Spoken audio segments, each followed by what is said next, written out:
bienvenue dans la légende de la forêt enchantée, voyage au cœur des mystères. Ce conte apaisant vous emmène au cœur d'une forêt mystérieuse, où chaque pas révèle un secret ancien. Un récit parfait pour se détendre et s'endormir, laissez-vous guider par la magie des lieux et laissez l'histoire vous emporter. Il y a de cela plusieurs siècles, bien avant que les hommes ne façonnent les villages et les cités que nous connaissons aujourd'hui, il existait une forêt mystérieuse, cachée au cœur de montagnes escarpées et d'épais brouillards. Les anciens l'appelaient la forêt des âmes égarées.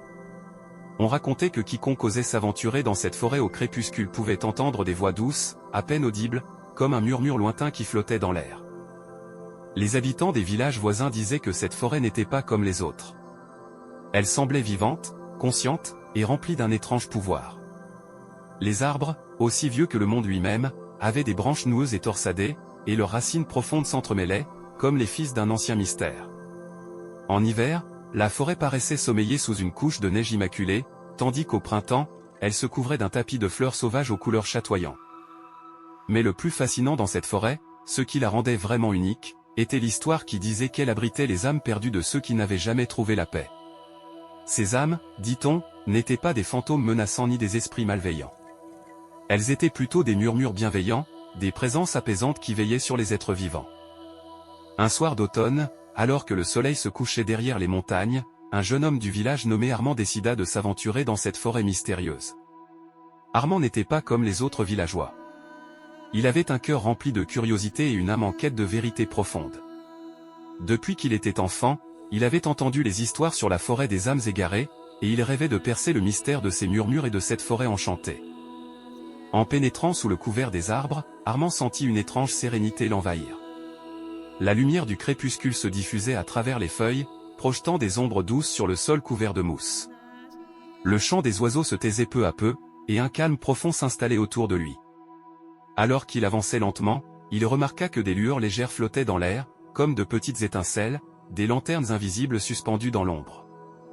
Ces lueurs le guidaient, traçant un chemin à travers la forêt silencieuse. Plus Armand s'enfonçait dans la forêt, plus il sentait une présence douce et bienveillante l'accompagner. Bientôt, les murmures commencèrent. Ce n'étaient pas des mots distincts, mais plutôt une mélodie, une harmonie de voix douce, pareille à une berceuse.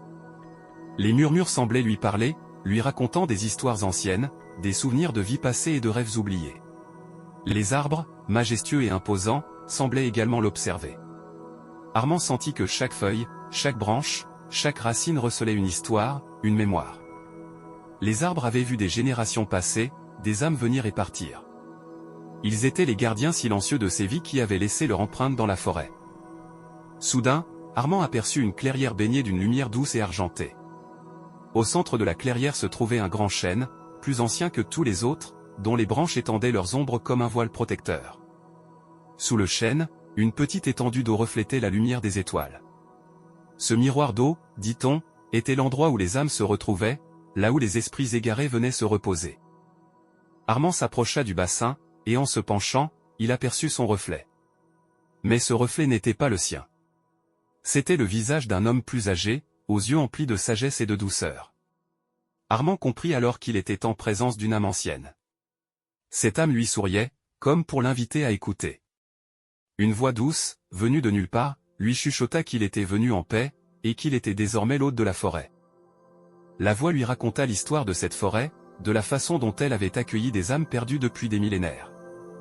Les âmes n'étaient pas là par regret ou par malédiction, mais plutôt par choix, par désir de protéger ceux qui, comme Armand, avaient le cœur pur. La forêt était un sanctuaire, un lieu de paix pour les âmes qui avaient trouvé la lumière en leur sein et qui voulaient désormais guider les autres. Après un long moment de silence, Armand se sentit empli d'une sérénité indescriptible.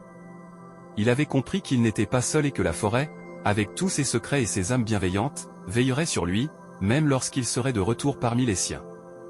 La forêt lui avait offert sa bénédiction, et il en était profondément reconnaissant. Quand il quitta la clairière, les murmures s'étaient tus. Les lueurs avaient disparu, mais Armand savait qu'elles reviendraient si jamais il en avait besoin.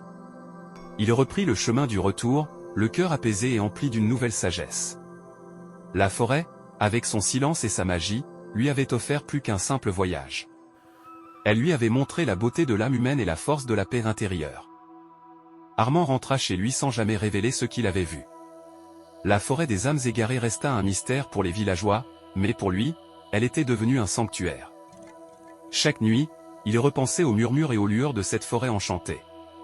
Il savait que, même dans les moments les plus sombres, il pourrait trouver refuge dans les souvenirs de la forêt des âmes égarées.